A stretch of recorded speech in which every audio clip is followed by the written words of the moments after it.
Ayiwa Sidi bi an y'a kanu kan bɛ dakurunya fila fɔ o tɛ dɔwɛrɛ ye fɛn min ye Seydi Serifu Usumani Madani Hayidara kɔsa in na an y'a ye tile fila in na diɲɛ bɛɛ kɔni bɔra a kalama k'a fɔ ko Seydi Serifu Usumani Madani Hayidara ko a ka jɛkulu n'o ye Jamiyatu Ansar Dine mɔgɔ dɔ n'o ye kɛrɛnkɛrɛnyala Bashiru n'o ye o ka plainte contre certaines personnes ni imam dɔ b'o la n'o ye o conseil yɛrɛ troisième vice président ye n'o b'a wele ko Tarawele Ba ka taa se alimami wɛrɛw ma ani maa fila wɛrɛ procureur ka kuma na minnu ma ye donc i b'a ye k'a fɔ yanni ka taa se plainte ko ma tile fila in na réseaux sociaux kun ɲagamina kosɛbɛ kojugu n'i ye réseaux sociaux lajɛ n'i y'a lajɛ ka taa k'a lajɛ ka segin i bɛna sɔrɔ dɔw bɛ Hayidara nɛnini na n'i ye kutubaw yɛrɛ lajɛ kɔsa in na kutuba 120 kɛra Hayidara yɛrɛ de ka denbaya n'a yɛrɛ kan i bɛ juma kutuba caman lamɛn i b'a sɔrɔ yɛlɛma fɛn o fɛn kɛra fɛn min ye kutubaw kan a bɛɛ bɛ ka kɛ Hayidara n'a ka denbaya de kan wa ko bɛɛ bɛ basé fɛn min ye o conseil ɲɛmɔgɔya de kama donc i b'a ye k'a fɔ o kutuba cayara kojugu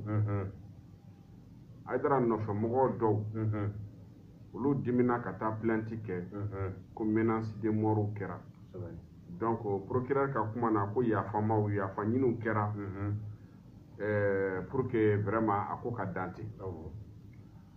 mais bi ne ka vision ne ka ye cogo la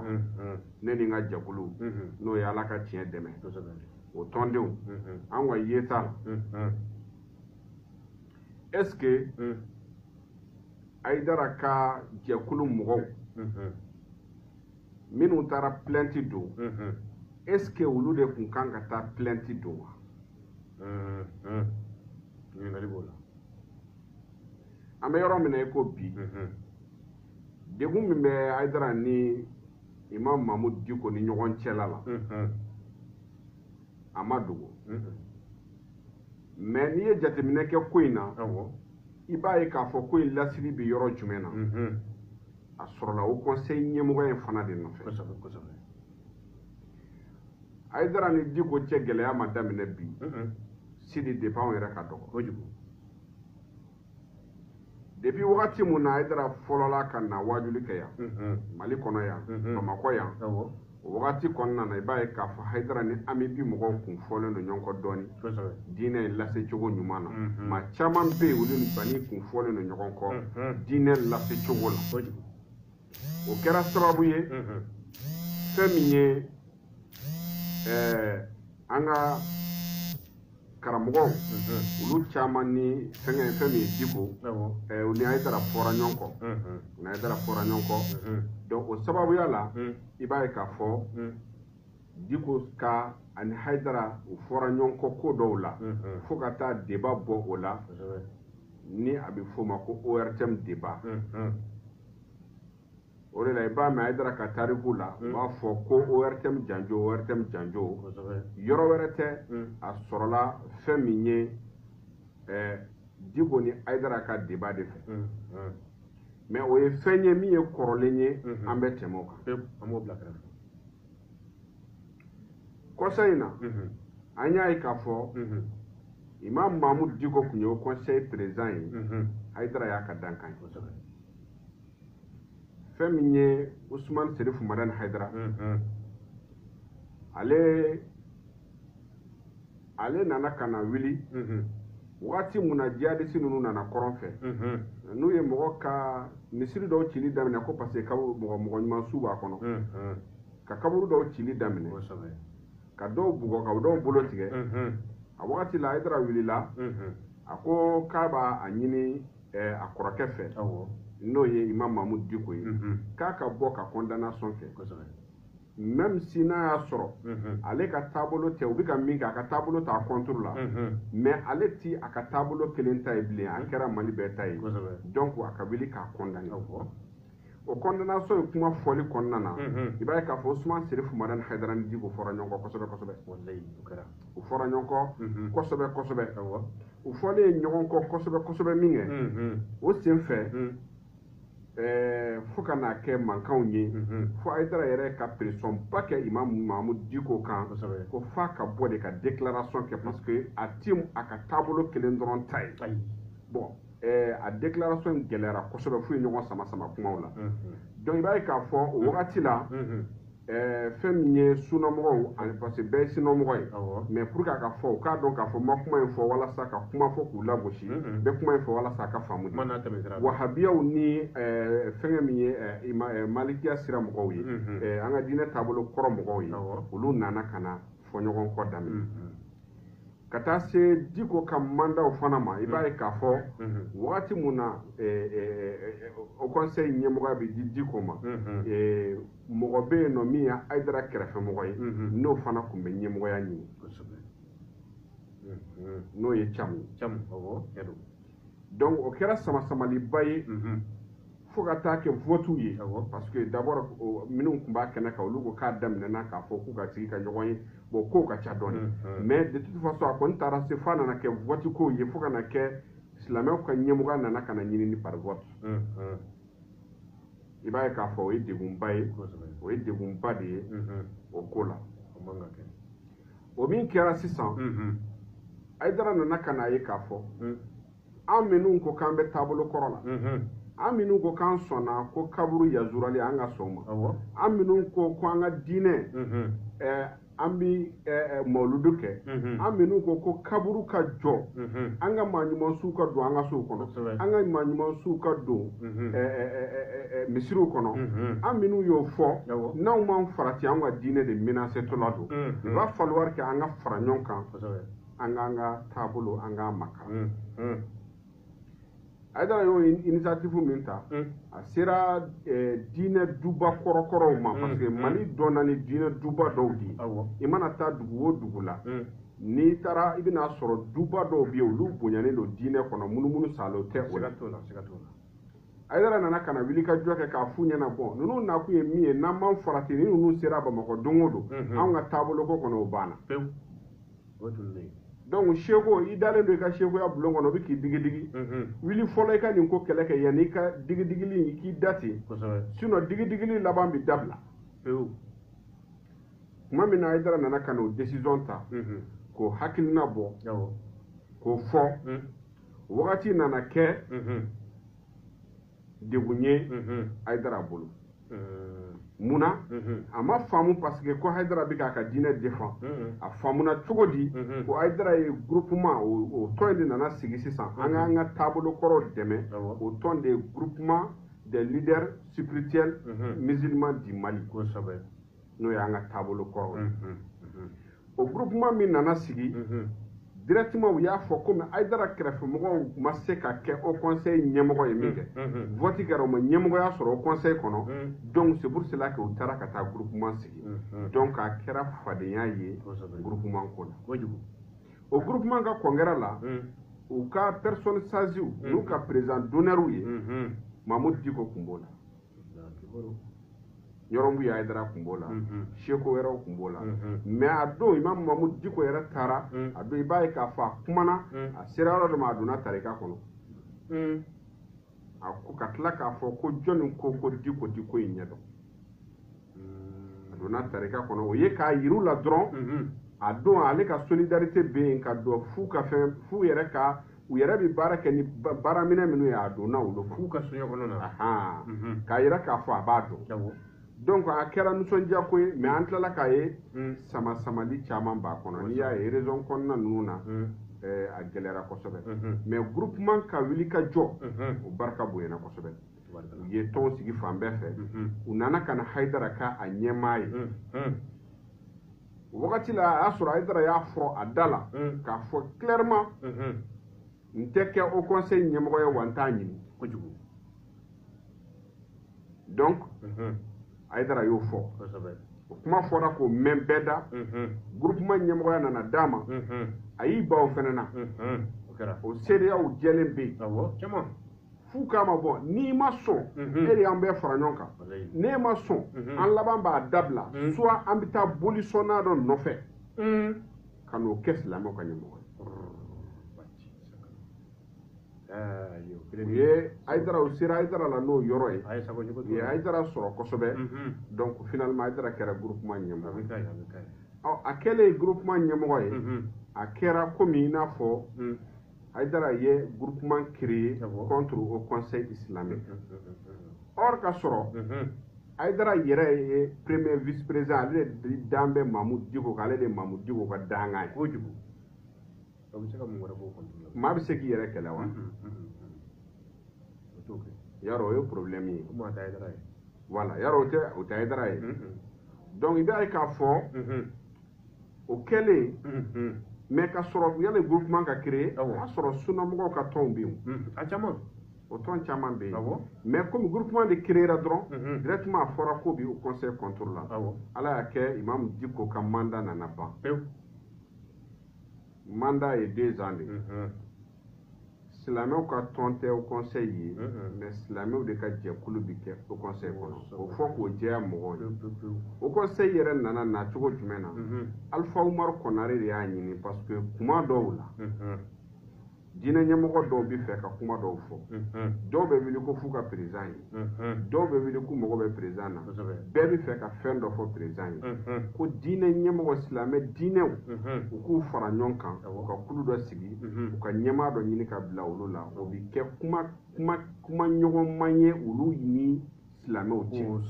faamaw ni silamɛw cɛ ka kɛ olu kumada ye faamaw fɛ kosɛbɛ donc tɔn yɛrɛ n'a cogo filɛ donc tɔn in ma labɛn silamɛw fɛ dɛ tɔn in labɛnna politiki mɔgɔw de fɛ walasa ka se ka diinɛ ɲɛmɔgɔw olu ni diinɛ ɲɛmɔgɔw ka se ka ko la u ma surunya ɲɔgɔn na k'u ma gɛrɛ ɲɔgɔn na n'u mago b'u la ka ladilikan minnu di u bɛ se ka taa u fɛ yen facilement u bɛ se k'u lasɔrɔ facilement o fɔ ka ɲɛmɔgɔw fana bɛ t'o fɔ très bien donc o min kɛlen filɛ nin ye sisan i b'a ye k'a fɔ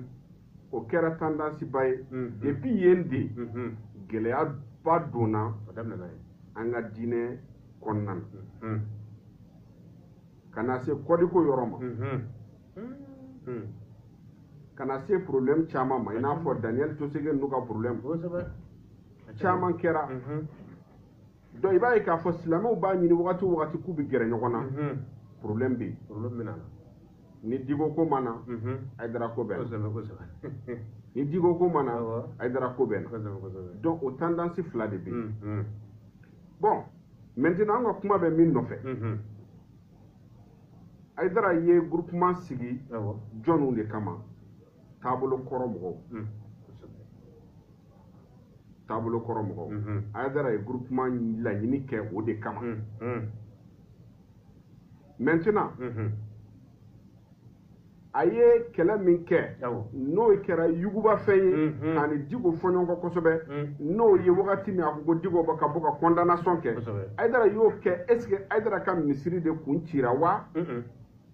ou bien Haidara fa ka kaburu de cira wa Haidara fa ɲɔgɔn dɔ de ka kaburu cira a silamɛ ɲɔgɔn dɔ de ka misiri cira donc ni Haidara y'o kɛlɛ kɛ ka mangoya sɔrɔ ni o ye est ce que jɔnni kan ka Haidara ka kɛlɛ kɛ silamɛw a ye taabolo min de fɔ olu de kan k'o de fɔ donc moi je me dis maintenant k'a fɔ Haidara min filɛ nin mɔgɔ minnu ye problème lase Haidara ma o ye groupement ko in yɛrɛ de ye problème lase Haidara ma fɔlɔ au début a daminɛ na an ka tiɲɛ fɔ parce que a bɔra k'i yɛrɛ jɔ ka jɛ a ka saya kɔ ka jɛ a ka nafolo kɔ k'a bɛɛ don a la c'est pour que ka vraiment ka silamɛya taabolo kɔrɔ k'o défend kojugu a kɛra donc ni mɔgɔ kan ka kɛlɛ kɛ Haidara nɔfɛ ni mɔgɔ kan ka Haidara défend ni mɔgɔ kan ka jɔ Haidara ni kisɛ cɛ o ye o taabolo kɔrɔ mɔgɔw de ye groupement de bɛ jɔ surtout la groupement de kan ka jɔ n'o groupement bɛ yen bi kuma bɛɛ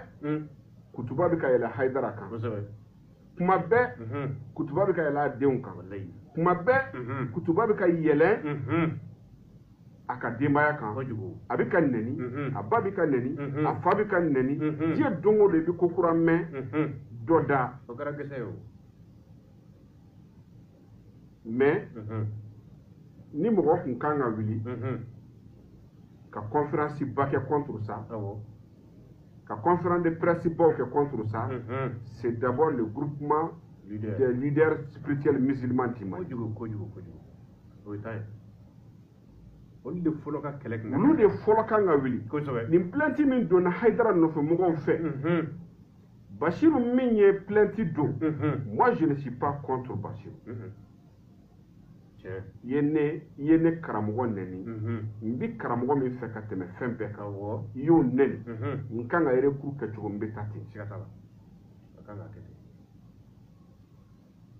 c'est-à-dire karamɔgɔ bɛ se k'a fɔ bɛɛ ma ko bɛɛ ka sabali mais adamadenw dusu tɛ kelen ye Sidi i ye ne fa nɛni i ye ne fa nɛni ne tɛ a makɔnɔ n fa k'a fɔ ko kɛlɛ kɛ ne tɛ a makɔnɔ n fa k'a fɔ k'i kana kɛlɛ kɛ ne t'o makɔnɔ peut-être ne fa bɛ sɔrɔ ka n ye kɛlɛ dilan k'a fɔ sabali ne fa bɛ se k'o de kɛ maintenant ni aw farala ɲɔgɔn kan ko Hayidara y'aw ka ɲɛmɔgɔ ye o kɔrɔ ye Hayidara ka kan ka a da di k'a makun a man ka kuma a ka kan k'a da di a man kan ka kuma o tɛ tiɲɛ ye wa mais n'ale man ka kuma jɔnni kan ka kuma aw olu de kan ka kuma fɛn o fɛn mana kɛ olu de kan ka ye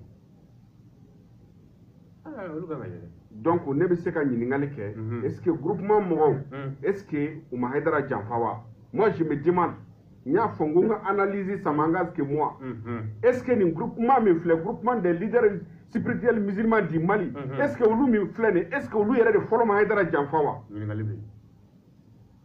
yen parce que n b'i fɛ o tɛ da ye n b'i fɛ parce que ni problème de wulila an bɛ bɔ ka kuma mais yanni problème ka na dun a kan ka jɔ fɔlɔ de ka ko ni Hayidara nɛnni ma Hayidara kɛlɛli ma daminɛ sisan Yakubu Dugure denkɛ bɔra k'a fɔ ko au conseil sigili ko kan au conseil critiqué yan'o cɛ Banjugu Dunbiya de fɔlɔ y'a critiqué Banjugu y'a critiqué Banjugu kɔfɛ Abubakar Yakubu Dugure si je me trompe pas Yakubu Dugure den kɔni don o de nana ka na critiqueli filanan kɛ an y'a ye k'a fɔ o ta fɔra o fana banna mais an ma mɔgɔ ye ka bɔ ka déclaration kɛ contre Banjugu leader mankan ma mɛn foyi ni yɛrɛ ye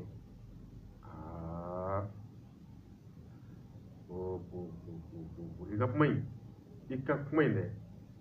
fɛn min bɛ yen ɲininkali b'a kɔnɔ bon o fana bɔra ka t'i sigi zawiya la n'o ye Yakubu Dugure denkɛ ye o fana ye critiqueli k'a la leader mɔgɔw an m'u ye foyi u mankan ma mɛn conseil ma kɛ réunion ma kɛ ɲininkali ka kan n'a sɔrɔ n'u kɛlen bɛ ka Hayidara janfa u ka tiɲɛ o ɲininkali ka kan ka kɛ o a kan ka kɛ u kan ka tiɲɛ fɔ an ka ɲininkali de kɛ o la parce que ni wajulikɛlaw don o kɛbaga caman de bɛ leader kɔnɔ siga t'a la a baji o caman de bɛ leader kɔnɔ maintenant kumakɛla caman ba de bɛ leader kɔnɔ mais o kumakɛla ninnu n'o wajulikɛla ba ninnu n'o kutubakɛla ba ninnu olu taara min u bɛ min olu taara min donc ninnu bɛ ka kutuba kɛ ka Hayidara dɔgɔya aw sigilen k'a bolo da aw sigilen don k'an ka ɲininka Hayidara dun tɛna fɔ aw ye a ye taa n ka kɛlɛ kɛ sans jamais Hayidara t'o fɔ mɔgɔ ye kabi Ala y'a da a m'a fɔ mɔgɔ ye taa nin kɛlɛ kɛ jamais o serifu tɛ o donc problème bɛ Hayidara ka ko la o yɔrɔ la fɔlɔ o yɔrɔ la fɛn min ye groupement ka ko yɛrɛ ye o yɔrɔ ye problème ba de kosɛbɛ o kɔfɛ an bɛ na ni filanan mun ye o jumɛn o ye au conseil islamique yɛrɛ est-ce que au conseil islamique min mɔgɔ minnu farala ɲɔgɔn kan an ye déclaration dɔ mɛn Sufi Bilali da Sufi Bilali ka kuma kɔnɔna na a y'a yira k'a fɔ ko mɔgɔ minnu ko k'an ka Hayidara dɛmɛ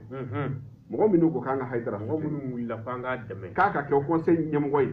mɔgɔ minnu ko k'a ka kɛ au conseil ɲɛmɔgɔ ye ko wa an b'a dɛmɛ k'a to au conseil ɲɛmɔgɔya la k'a mɔgɔ caman de fana ye wahabiyaw fana ye wa biya ko hakɛ to kuma in fɔ cogo la n bɛ fɛ mɔgɔ k'a fɔ k'an bɛ tendance fila min ma sinon maa dabɔ pour que ka aw lagosi se aw ma kuma tɛmɛ sira de voilà pour que a ka faamuya voilà donc Sufi Bilali de y'o fɔ n'o ye Sufi Bilali Jalo ye après a yirala k'a fɔ Hayidara yɛrɛ ka candidature o bilala anw yɛrɛ fa fɛ n'o ye ne yɛrɛ fa ye n'o y'a taa kunta ye an y'a mɛn pour que Hayidara ka kɛ o conseil ɲɛmɔgɔ ye maintenant a y'a yira k'a fɔ n ti k'a ye parce que a fanga tɛ n na n tɛ se ka k'a ye ale bɛ siège min kɔnɔ o siège ma mun n ka taa ni n ka segin tɛ n permettre kosɛbɛ a kɛli ka gɛlɛn ma donc n'o o kɛra sisan moi je pense qu'à la meilleure des choses d'abord mɔgɔ minnu ka dɛmɛ kan ka bonya Hayidara ma o ye au conseil islamique de ye kosɛbɛ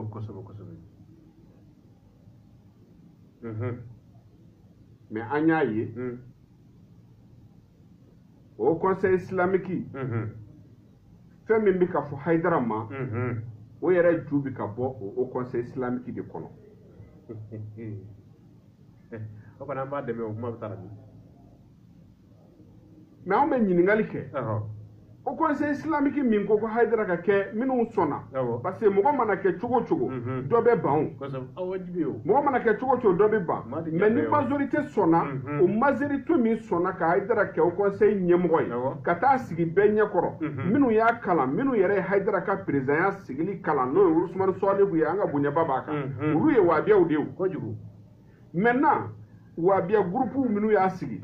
an ka tarikatigi minnu y'a sigi olu bɛɛ lajɛlen fana faralen ɲɔgɔn kan mɔgɔ ma sɔrɔ ka wuli ka Hayidara défend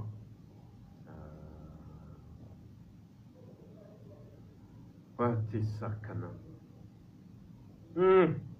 an bɛ ɲininkali kɛ est-ce que o conseil fana ma Hayidara nɛgɛ mɔgɔ minnu y'a sigi k'a nɛgɛ a b'a ka bonya min kɔnɔ ko maa ko k'a tigɛ conseil président ye komi ale de ko Diko ka bɔ ka déclaration kɛ ka Diko lagosi o wagati la est-ce que an t'a nɛgɛ a yɛrɛ ka kɛ conseil ɲɛmɔgɔ ye k'a lagosi wa k'an ta sara a la wa aw bɛ ɲininkali kɛ est-ce que o t'a kɔnɔ wa nin kuma fila nin ye point belebeleba de nin kuma fila in ye point belebeleba de Sergei nin kan ka sɛgɛsɛgɛ ka nin ɲɛdɔn parce que an y'o de ye Hayidara nɔfɛ bi kosɛbɛ donc Hayidara nɔfɛ mɔgɔw olu tɛ Hayidara défense tabaga ye bi parce que Hayidara ma kɛlɛ ko parce que k'a ye Amusar défend Hayidara ka tɔɔrɔ sɔrɔ o ma kɛ foyi kama ni Ala kama tɛ kosɛbɛ Ala kama an ka jɛ Ala kama donc an bɛ ɲininkali kɛ tile fila in na de an ɲɛ b'a la de fait que convocation kɛra mankan bonyana an y'a ye k'a fɔ groupe dɔw farala ɲɔgɔn kan n'o ye groupe leader mɔgɔw ye ka conférence kɛ ka u y'a yira u ka kumaw kɔnɔna na k'u bɛna wuli ko kutubaw kɛcogo ka yɛlɛma mais o ma daminɛ bi o kuma in ma fɔ bi pourquoi a ma pratiquer o tɛ san wele kɔ minɛnsigi wa yan'a ka daminɛ mun na olu ma wagati mun na ko kɛra nin cogo in na fo convocation ko nana bɔ a la Hayidara ka mɔgɔ dɔw dimina ka taa convocation tigɛ ka taa plainte don contre qui que ça soit a mana kɛ cogo cogo dimine de kɔni taara fɛngɛ don mais est ce que a kun b'a bɔ Amusar mɔgɔ de ka wuli wa Hayidara ye wa an bɛ ɲininkali kɛ est ce que Amusar de kan ka wuli bi ka kɛlɛ ka Hayidara ye wa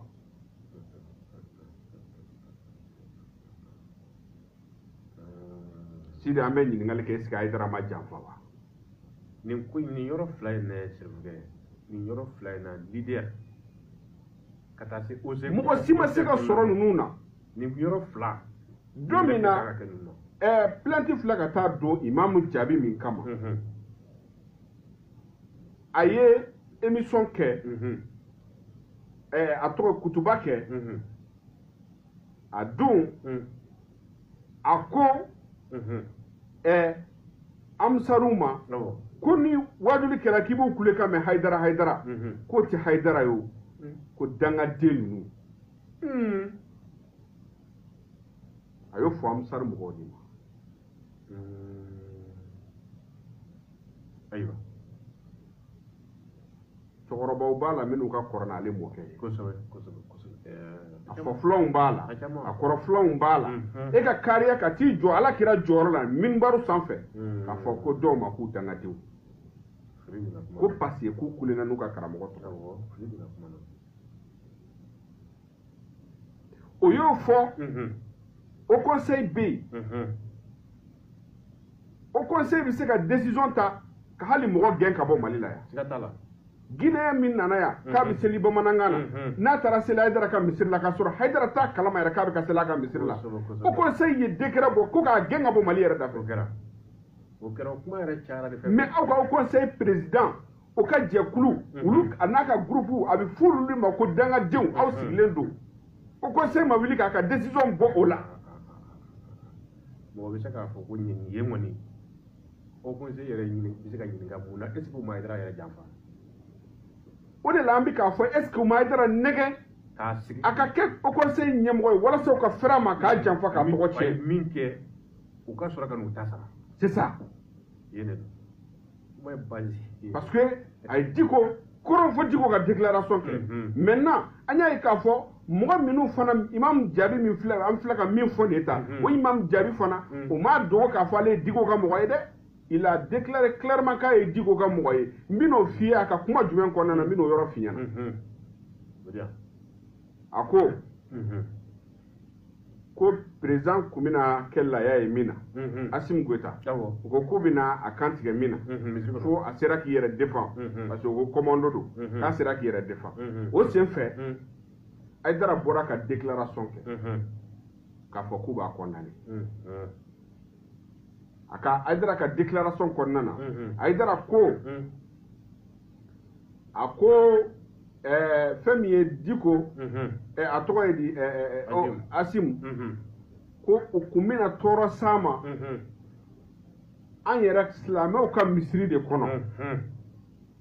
ko donc k'o bɛ an permettre an ka déclaration kɛ k'a fɔ o déclaration in na ko an ma a ma diya an ye an b'a condamné directement o imam Jaabi bɔra ka vidéo kɛ ko jamana ye conseil islamique ɲɛmɔgɔ k'o wulila k'a fɔ k'ale y'o déclaré ko parce que ko o ye tiɲɛ k'a déclaration k'o ɲɛna dɛ ko parce que a ka kan k'a kɛ ko mais a ye kuma kelen fɔ a ka kuma kɔnɔna na k'a kun man k'o fɔ ko parce que k'a ko in kɛra misiri de kɔnɔ k'o kama olu kan ka bɔ k'a déclaré k'a kun man k'o bɔ a da kɔnɔ o fana kɛra min a ko mun na a tilala ka ɲininkali kɛ ko mun na ale y'o fɔ a ko parce que M5 ka problème na ko mɔgɔw taara faga fo misiri kɔnɔ ko pourquoi a ma bɔ ka déclaration kɛ k'a b'o contre la kuma ni cɛnin fɔcogo ka ɲi kojugu o ni président ta de ye kelen ye hali n'o tɛ kelen ye an ka bɔ yen président ye jamana ka premier institution de ye kosɛbɛ ani minnu fagara fana misirida la u bɛɛ ye maliden de ye a bɛɛ maliyɛn maliyɛn b'u bɛɛ juger ni maliyɛnya de ye peut-être dɔ de ka jugement grade ka bon dɔ ta kosɛbɛ mais Hayidara ka bɔ k'a k'a condamné fɛn jumɛn bɛ o don min ma fɔ Hayidara ma M5 kɛnɛ kan Hayidara ko nɛni bɛɛ to yen sa a k'o nɛni bɛɛ to yen parce que o ye laada de ye o bɛ k'a la don o don o ye laada ye a k'o to yen voilà mais an ka ɲininkali kɛ tuguni wagati min mɔgɔw bɛ faga Diko ka misirida la wagati y'a sɔrɔ Diko ka misiri segira misiriya la walima kize de don voilà parce que anw m'a fɔ dɛ Diko de ko M5 ka plateau sanfɛ maa ba joli cɛ la ko anw de ye an ka misiriw yɛlɛmɛ k'a kɛ kize ye kosɛbɛ o kɛra ne m'a fɔ dɛ a kumakanw bɛ o tɛ ne ka kuma ye ayi e m'o fɔ a y'a sɔrɔ o fɔra a mɛnna donc maintenant u bɛ ka ko in ta k'a kɛ Diko kɛlɛ ani Hayidara ko kɛlɛ de ye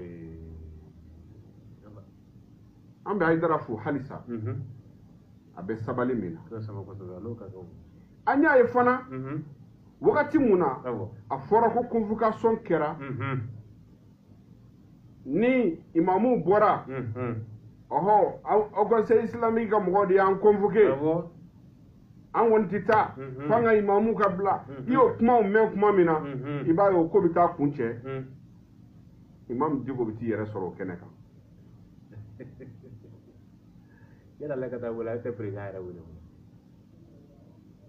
a ye président wele mɔgɔ min k'i ma ne y'i dɔgɔnin di i ma deli ka foyi ɲini fɛ diɲɛ dugukolo in kɔ kan ko ne banna a y'i da ye n'a tɛ n'i kolonkolon ta e ye ɲɛmɔgɔ ye à la première des choses moi je pense que i ka kan ka mun kɛ i ka kan k'a wele de an dɔgɔ kuma min bɛ sen na mun de don mun nana ni nin mun de nana n'a ye a na dɔ f'i ye a na dɔ sɔrɔ ka f'i ye et pourtant ale yɛrɛ y'i jɔ kɛnɛ kan a ko n dɔgɔnin de don ko n ma deli ka foyi ɲini a fɛ fɔlɔ k'a ka ban ko hali ni n k'a ka na n ka so sisan k'a bɛ na a yɛrɛ y'o fɔ kɛnɛ kan donc e yɛrɛ y'o fɔ kɛnɛ kan mais e bɛ se ka nin bɛɛ fɔ i dɔgɔkɛ mais pourquoi i m'i dɔgɔkɛ wele fɔlɔ k'a ɲininka yanni i yɛrɛ sen ka se yen karamɔgɔ ninnu u ka sabali koyi donc i b'a ye k'a fɔ c'était un coup préparé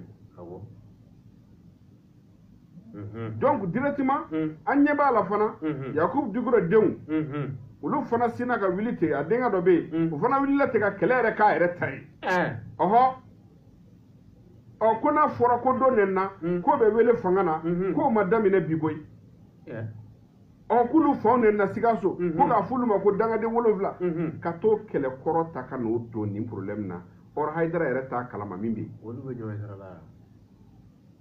ko donc an fana sigilen don k'u ka kɛlɛ yɛrɛ bɛɛ k'u yɛrɛ ta ye mais nous on se demande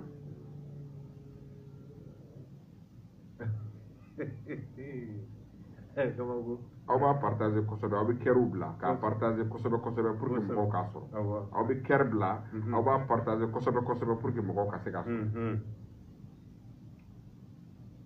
Siri i b'a ye k'a fɔ nin pression kun bɛɛ tɛ fosi ye dɔrɔn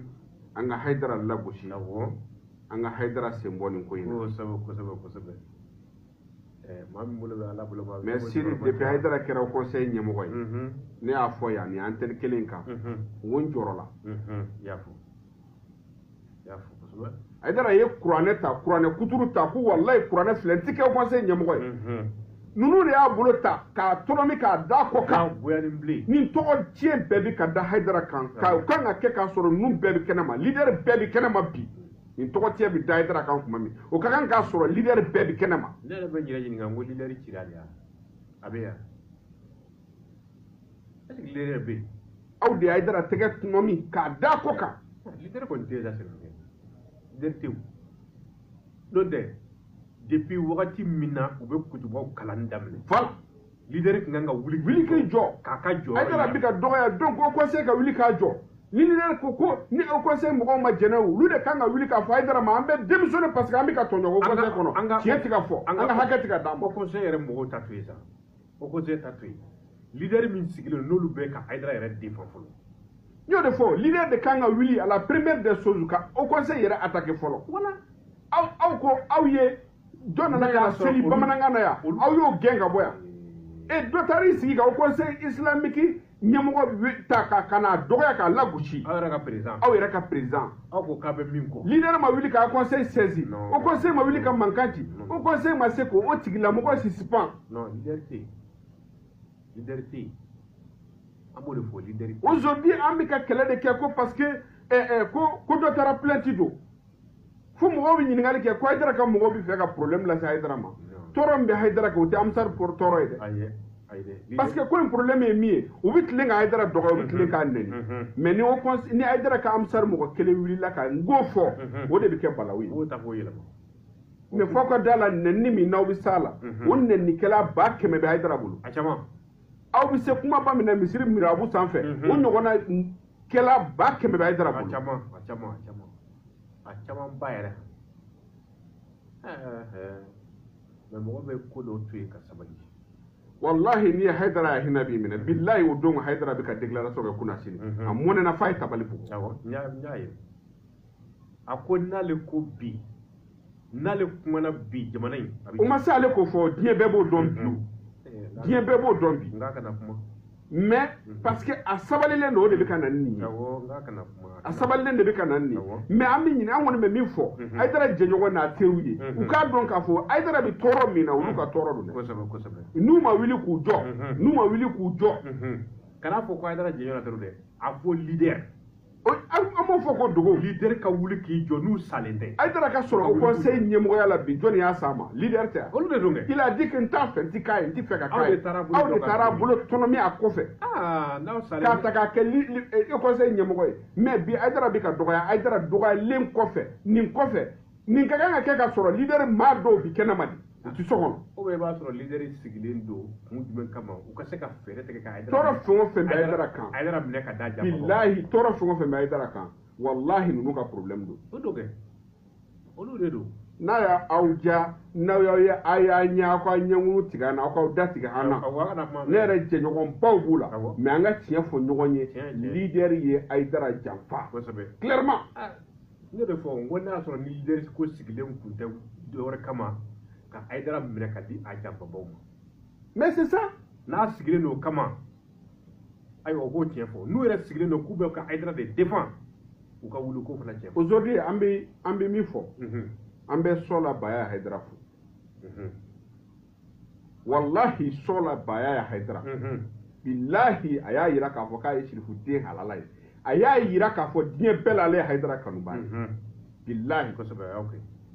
parce que i b'i jugu ni ɲin dɔn wagati min tɔɔrɔ b'i kan i bɛ kalama na waati min na kɔni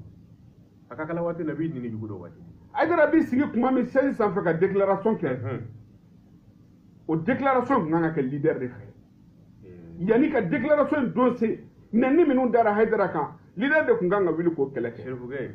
an tɛ taa ni kuma ɲɛ yɔrɔ jango ye donc minnu ye leader minnu tugura kɔ an bɛ ɲininkali kɛ jɔnw de b'a ko ɲɛma n'olu bɛ ka Haidara janfa parce que mɔgɔ bɛ sɔrɔ leader kɔnɔ hali nin ko in kɛn bɛ k'olu tɔɔrɔ nka kumada t'u bolo o caman bɛ yen a ko in kɛn bɛ k'u tɔɔrɔ f'a dan mais n b'a f'i ye a kumada t'u bolo o caman de bɛ yen donc an bɛ min fɔ o kɔfɛ an bɛ min fɔ anw yɛrɛ min ye Haidara kanubagaw ye n'an bɛ ko o ko kɛ an k'an jilaja prévu jɔnjɔn ka sɔrɔ an bolo fɛn min ye Basiru ye min ye convocation di min ye plainte don an b'a fo ne b'a fo di wa a ni foli yɛrɛ belebele de kan a man di Haidara ye dɛ mais wallahi a bɛ fo a diyara ne ye n b'a fo k'a ni ce a y'a ka kɛta kɛ wa a y'a ka karamɔgɔ kanu yira parce que n'a kun ye ko wɛrɛ de kɛ n'a kun ye muru de ta ka taa sɔgɔli kɛ ko wɛrɛ kun bɛ fɔ n'a kun ye marifa de ta ka taa ci ko wɛrɛ de kun bɛ fɔ a taara recours de kɛ fanga na sariya la n karamɔgɔ bɛ ka nɛnɛ a man di n ye contre ces personnes là donc n bɛ plainte don o kana n karamɔgɔ nɛnɛ donc n'ale y'o kɛ a y'a ka kɛta de kɛ moi je le félicite n b'a fo a n'a ka kan yɛrɛ de tɛ i bɛ ka nɛni mais yan'a ka se Haidara ka nɛni ma yanni a ka se Haidara ka nɛni ma o tun man ka kɛ nin wagati in na ka leader mɔgɔw sigilen to leader mɔgɔw de tun kan ka mankan wuli min tɛ Haidara ka mɔgɔw ye mais kuma min na convocation dira ni mankan wulila i taar'u bɛɛ regrouper k'u bɛ sigi ka kuma n y'o de fɔ n ko san bɛ ka kuma min fɔ nin ye a man di hali Haidara ye ne bɛ ka min fɔ bi bilahi a man di hali ale yɛrɛ ye mais mɔgɔ kama i ma kun nkalon kan i k'a tiɲɛ fɔ dɔ kan ka fɔ ten dɔ kɛra dɛ tɔɔrɔ fɛn o fɛn bɛ Haidara kan bi nɛni fɛn o fɛn bɛ ka d'a kan wallahi mɔgɔ fila problème fila de don problème fɛn o fɛn bɛ Haidara da yɔrɔ fila n'an k'a ɲɛ f'i ye yɔrɔ fila n b'a yɔrɔ f'i ye sisan ne de b'o yɔrɔ f'i ye ne de b'a dɔn a fɔ ye tɔɔrɔ fɛn o fɛn bɛ Haidara kan Mali kɔnɔ yan yɔrɔ fila e hakili la k'u bɛ bayako kuma ni fɛn minnu fɔ e hakili la k'o ye ko yɛrɛ de yan i tɛ se ka wuli ka taa kuma n'i ma argument dɔ sɔrɔ a tigi da o k'a fɔ bayako kuma in bɛ don o de kɔnɔ sinon bi ko ma bayako kuma in bila sen na bayako kuma in banna a mɛnna bi y'an bila o la bi ko ma bila sen na o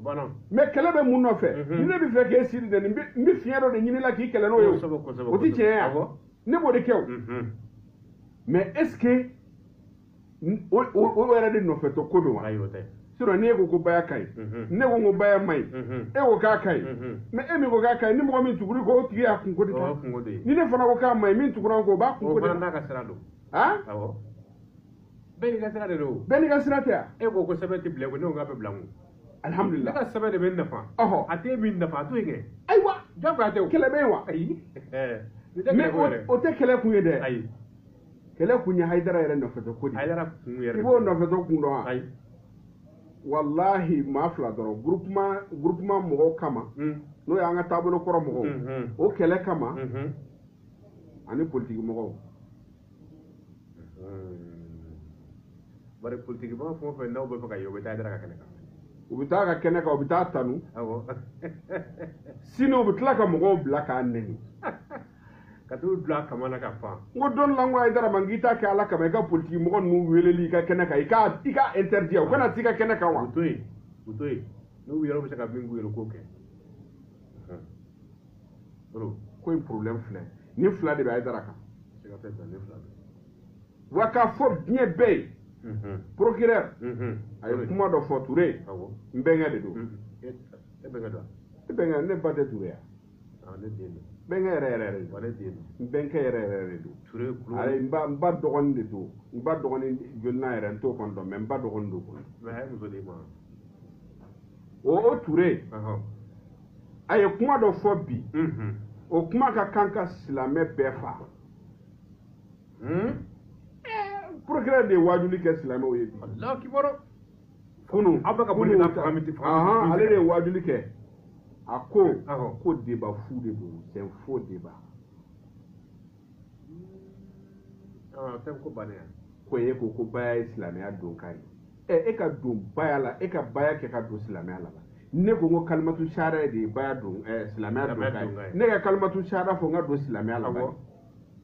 ko n'o kɛra an bɛɛ tɛ taa ala sɔrɔ yen wa an bɛɛ bɛ taa mais kɛlɛ kun y'o de ye o a bɛɛ kun ye ala ko kɛlɛ de ye o i kɔni ye mɔgɔ fila ye kɛlɛ la